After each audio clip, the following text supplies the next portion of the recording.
37-то издание на Макфест започна денес, а стартот се означи со дигање на знамето. Овогодишното издание има цел да го врати сјајот на Макфест како што досега и не бил. Нашата идеја и реализација од вечерва и утре и за сите следни изданија на Макфест, да Макфест добие една нова атрактивност, една нова димензија,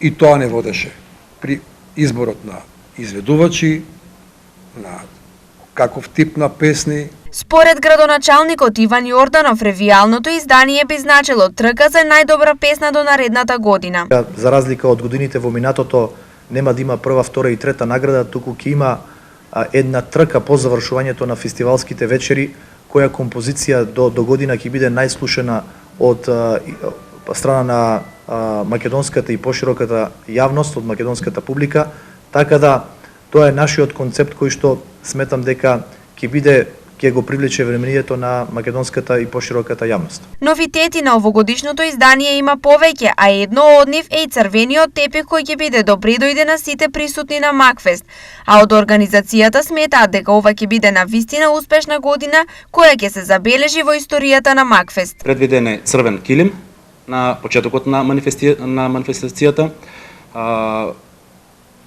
Сакаме да дадеме еден погламурозен сјај, како што кажав, и целиот концепт на овој фестивал е предвиден да зрачи од гламур.